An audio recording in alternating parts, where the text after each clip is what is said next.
खट से रिपोर्ट आती है कि वो इंडिया लैंड कर गए हैं। They are already in India. जब तक पूरी तरीके से माला पहना के टीका लगा के नारियल नहीं फोड़ेंगे, ये काम नहीं रुकने वाला। इजराइल ने भी पूरी ठांडा कर रखी है।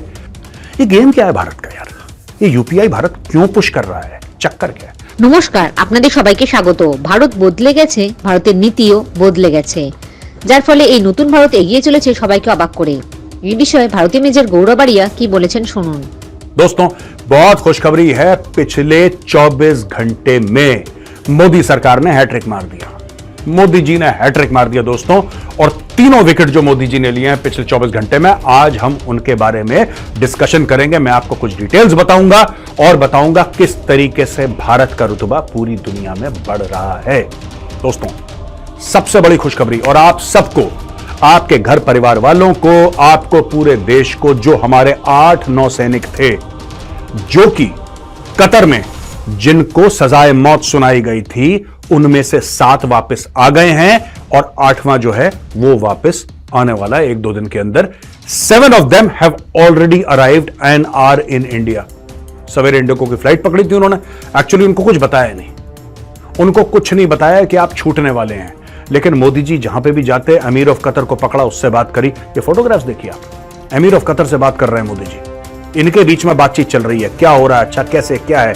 वो कह रहा नहीं, वो उन्होंने पता नहीं क्या करा, पीछे कौन सी स्टोरी उसको सुनाई, और अचानक, ये बात हम बहुत पहले से कह रहे थे, ऐसा हो नहीं सकता कि भारतीयों को वहां पे वो टांग दें। पाकिस्तानी थोड़ना है यार, इंडियन है ये। पाकिस्तानियों की तो गर्दनें कटती हैं सऊदी अरेबिया में, ड्रग स्मगलिंग करते हैं, राइट। यहां पे इनके ऊपर क्या इल्जाम था? इनके ऊपर यह इल्जाम था कि इजराइल के कहने पे इन लोगों ने जासूसी करी है और इनको सजाए मौत सुना दी। बाद में पता लगा कि जब इंडिया ने और डिप्लोमेटिक तेजी इसमें लाई, तो यह पता लगा कि साहब सजाए मौत को लाइफ इंप्रिजनमेंट या अलग अलग लेवल की, किसी को 3 साल, किसी को 10 साल, किसी को 20 साल, यह सजा सुनाई। अब पता लगा है कि पूरी तरीके से छोड़ दिया। अच्छा, यह स्टोरी मीडिया की नजरों से हट चुकी थी, क्योंकि वहां पे कोई किसान आंदोलन कवर कर रहा है, कोई पाकिस्तान के चुनाव, अलग अलग चीजें। अचानक खट से रिपोर्ट आती है कि वो इंडिया लैंड कर गए हैं। They are already in India. हुआ ये कि वो लोग जेल में बैठे हुए थे, तो वहां पे जो जेलर है, अचानक जेलर आया सवेरे और उनको बोला कि आप जल्दी जल्दी अपना सामान पैक करिए। तो उनको कहीं ऐसा लगा कि ऐसा ना हो कि कोई गेम कर रहा है हमारे साथ कोई, पर ठीक है, हुक्म था, हुक्म माना। उनसे बोला गाड़ी बैठी, आप जाओ। गाड़ी उनको ले गई इंडियन एम्बेसी। इंडियन एम्बेसी में उनको यह बताया गया कि आपको छोड़ा जा रहा है। वहीं से इंडियन एम्बेसी से इन्होंने कागज वागज अपने लिए, वहीं से ये लोग बैठे इंडिगो की फ्लाइट में और फ्लाइट पकड़ के पहुंच गए दिल्ली दोस्तों। ये कमाल हुआ कैसे? इसके पीछे की स्टोरी मैं आपको बताता हूं दोस्तों। ऐसा है कि इसमें जो कन्विंसिंग आर्ग्यूमेंट होती है ना, जब आर्ग्यूमेंट करते हैं, बहस करते हैं, तो आप एक ऐसा पत्ता फेंकते हैं, आप एक ऐसा तुर्प का पत्ता फेंकते हैं कि दूसरा वाला बेबस हो जाता है, और कतर को कर दिया बेबस। उसका कारण है, देखिए दोस्तों, ऐसा है कि दुनिया का जो जियोपॉलिटिकल मैप है ना, ये धीरे धीरे हिल रहा है। ऐसे आपको पता है कि रूस और यूक्रेन के बीच में लड़ाई अभी भी चल रही है और रुकने का नाम नहीं ले रही। लड़ाई चल रही है। हजारों दर हजारों लोग मारे गए हैं, लाखों लोग बेघर हो गए, किसी को कुछ नहीं पता लड़ाई कब रुकेगी। वहां पे हमास और इजराइल, उनकी ठाठा चल रही है, पता नहीं लड़ाई कब रुकेगी। सब लोगों ने 10 बार कह दिया इजराइल को, भाई रोक दो रोक दो। इजराइल कहता है नहीं, जब तक पूरी तरीके से माला पहना के टीका लगा के नारियल नहीं फोड़ेंगे, यह काम नहीं रुकने वाला। इजराइल ने भी पूरी ठांडा कर रखी है। तो इसके बीच में आता है कतर, और कतर एक ऐसी जगह है दोस्तों जहां पे हमास के लोग एक्चुअली रहते हैं। हमास की सीनियर लीडरशिप कतर में रहती है, और कतर धीरे धीरे फंस रहा है। इसमें फंस रहा है क्यों? पहले कतर की, तुर्की की और ईरान की एक सांठगांठ थी। ईरान बीच में हो गया आइसोलेट। मैं आपको बताता हूं ईरान कैसे। ये देखिए, ये जो मोदी जी की डिप्लोमेसी चल रही है ना पीछे, ये बिल्कुल ऐसा है जैसे शतरंज का गेम, कौन किसका कब गेम बजाए किसी को नहीं पता। इस गेम में भारत सक्सेसफुल हुआ। अब मैं आपको बताता हूं। आपको पता है कि हमास, हिजबुल्लाह, हुथी जितने भी हैं, इन सबको फंड करता है ईरान। दोस्तों, ईरान का यह मानना था कि जब ये लड़ाई चलेगी ना हमास और इजराइल के बीच में, इसको कंटेन कर लेंगे, यानी कि एक ज्योग्राफिकल दायरे में, एक खास भूगोल में, एक खास ज्योग्राफी में इसको हम रोक के रखेंगे, ऐसा ईरान का मानना था। क्योंकि ईरान को लग रहा था कि जैसे रूस और यूक्रेन की लड़ाई आज की तारीख में फैली नहीं है ना यार, वो बाकी सब कोई देश उसमें तो इन्वॉल्व हुआ नहीं है, आगे पीछे से लोग डायलॉग बाजी कर रहे हैं, हथियार दे रहे हैं और आपके पैसा डॉलर दे रहे हैं, यूरोस दे रहे हैं, पाउंड दे रहे हैं, लेकिन कोई बीच में तो नहीं कूद गया ना मैं भी लड़ूंगा अपने भाई के साथ, ऐसा तो नहीं हुआ। इन्होंने यही सोचा था कि लोग पैसा देंगे, इसको सपोर्ट करेंगे, लेकिन लड़ाई जो है ये कंस्ट्रक्टेड रहेगी स्पेस में, इधर ही बंद के रह जाएगी लड़ाई। लेकिन ऐसा हुआ नहीं, वो लड़ाई फैल गई। ऐसा होता है कि जब आप सांप को ना बीन बजा के नचाते हो ना, सारे सांप बीन पे नहीं नाचते। इनको ऐसा लगा था कि जो अपने आतंकी गुट हैं उनको हम कंट्रोल कर लेंगे, खासतौर से हूथियों को। हूथी आए नहीं इनके कंट्रोल में, हूथी आए नहीं इनके कंट्रोल में, और हूथियों ने दुनिया भर की बमबारी करना शुरू कर दिया। दुनिया भर के आए जाए शिप्स को, आप स्टोरी जानते हैं, इसी प्लेटफॉर्म में द चाणक्य डायलॉग्स पे हम आपको कई बार बता चुके हैं किस तरीके से भारतीय नौसेना ने गजब का काम करा। कई लोगों को बचाया, पाकिस्तानियों को बचाया, ईरानियों को बचाया, इसको बचाया, उसको बचाया, सबको बचाया। दोस्तों बीच में कौन गया था ईरान, जो उनके लीडर खमेनी से मिलकर आया? डॉक्टर जयशंकर गए थे ना डॉक्टर जयशंकर।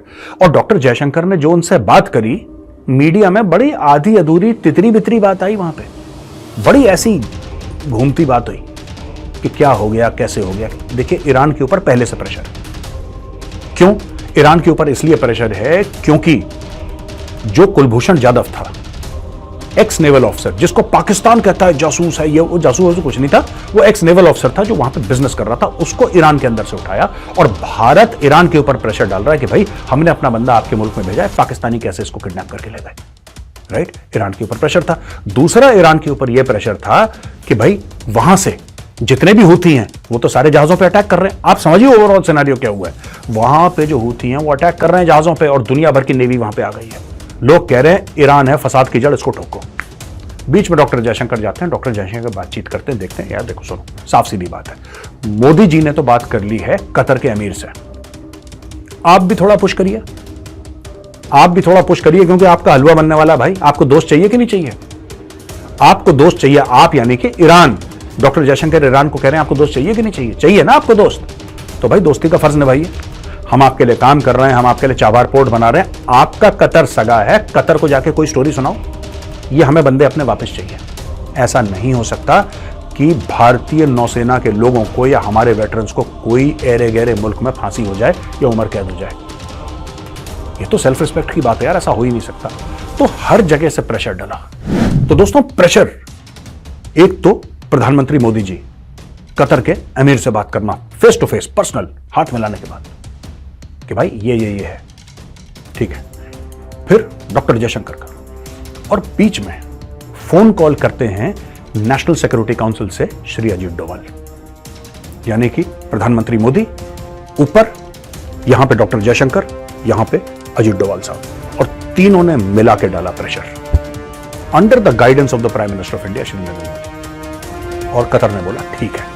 और अचानक किसी ने, कोई मीडिया का बिल्डअप नहीं हुआ, कोई कैमरा नहीं थे, वो वहां से आ रहे हैं, वहां से जा रहे हैं, जैसे मीडिया करता है ना। अब उन्होंने चाय पी ली है, अब वो गाड़ी में बैठ चुके हैं, अब वो एयरपोर्ट की तरफ जा रहे हैं, बीच में वो रुकेंगे अपने एम्बेसी में।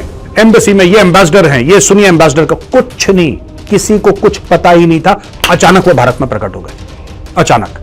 और तब लोगों को पता लगा कि बॉस ये तो वापस आ गए। तो ये दोस्तों पहली डिप्लोमेटिक जीत 24 घंटे में भारत की, सॉलिड जीत, मुबारक हो आप सबको। दूसरी जीत के बारे में आपको बताता हूं, यूपीआई। दोस्तों यूपीआई के बारे में बोला कि सिंगापुर में भी चलेगा, बोला फ्रांस के आईफल टावर में भी चलेगा। अचानक खबर आती है कि यूपीआई अब चलेगा मॉरिशस में और श्रीलंका में। ये गेम क्या है भारत का यार? ये यूपीआई भारत क्यों पुश कर रहा है, चक्कर क्या है?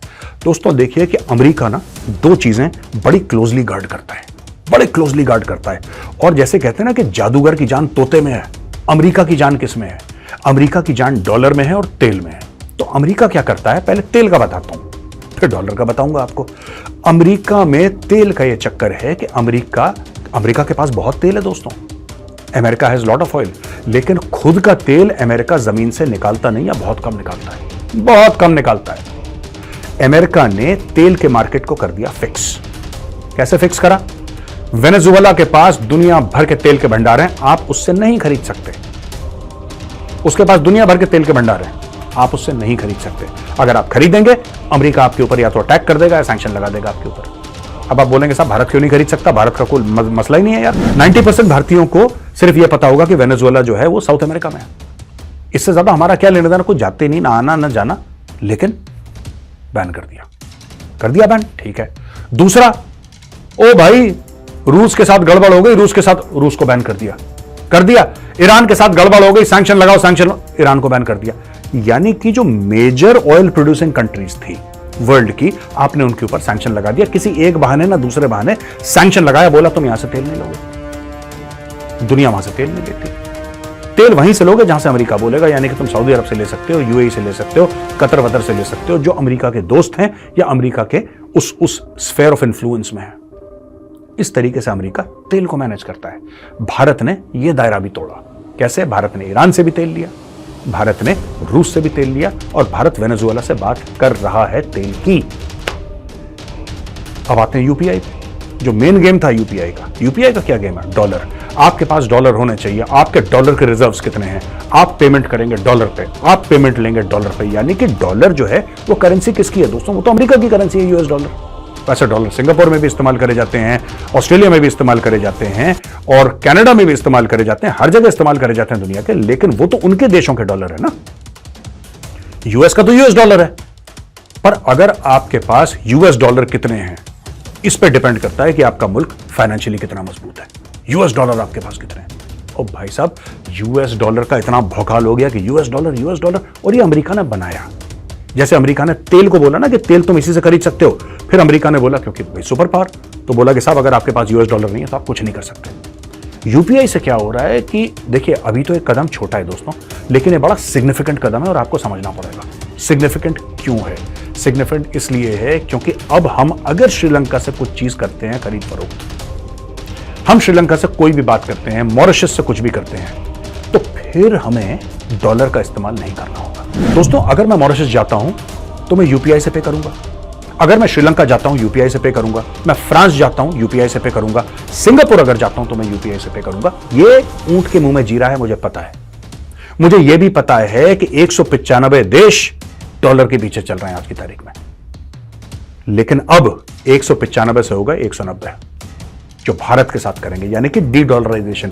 भारत धीरे धीरे धीरे डॉलर से डीकपल कर रहा है। भारत ने रूस के साथ बात कर ली है, रूस के साथ ट्रेड होगी रुपए में। पहले भारत ने जितना भी तेल खरीदा, डॉलर थोड़ा दिए थे रूस को, भारत ने रुपए दिए। आज की तारीख में जो एग्रीकल्चरल इक्विपमेंट रूस खरीद रहा है, जो वहां से और टेक्नोलॉजी ले रहा है, भारत से गाड़ियां ले रहा है, automobile manufacturing, engine parts, machinery, ये सब जो ले रहा है, किस में ले रहा है? रुपए में ले रहा है। तो यानी कि रूस छोटा मुल्क तो नहीं है ना, बड़ा मुल्क है, और it is part of the P5, यानी कि permanent member of the security council. उसके साथ बात हो रही है और हम सीधी सीधी बात कर रहे हैं उसके साथ यार, कि चलो रुपए में ट्रेड करते हैं। तो डॉलर कहां गया बीच में से? जो तीसरा विकेट है वो बहुत महत्वपूर्ण है, उसकी खुशी आज नहीं मिलेगी, लेकिन 18-20 महीने के बाद सारे के सारे मिठाइयां बांटेंगे। टावर सेमीकंडक्टर एक कंपनी है इजराइल की, और उसने बोला है कि भारत में हम 8 अरब डॉलर का निवेश करेंगे। प्रधानमंत्री मोदी जी साफ कह चुके हैं, I want to make India the hub of semiconductors in the world. Bharat को हब बनाना है, भारत को सेंटर बनाना है, और उसके ऊपर तेजी से काम हो रहा है। इजराइल जैसा देश क्या कहता है? 8 अरब डॉलर लगाएंगे। और भी कई देश हैं जो आ रहे हैं भारत में, और दोस्तों वो दिन दूर नहीं है जब आप देखेंगे कि 100 से लेकर 200 अरब डॉलर का निवेश भारत में सिर्फ सेमीकंडक्टर्स पे हो रहा है। ये काम भी शुरू हो गया। तो दोस्तों, जय हिंद, जय जवान, जय किसान।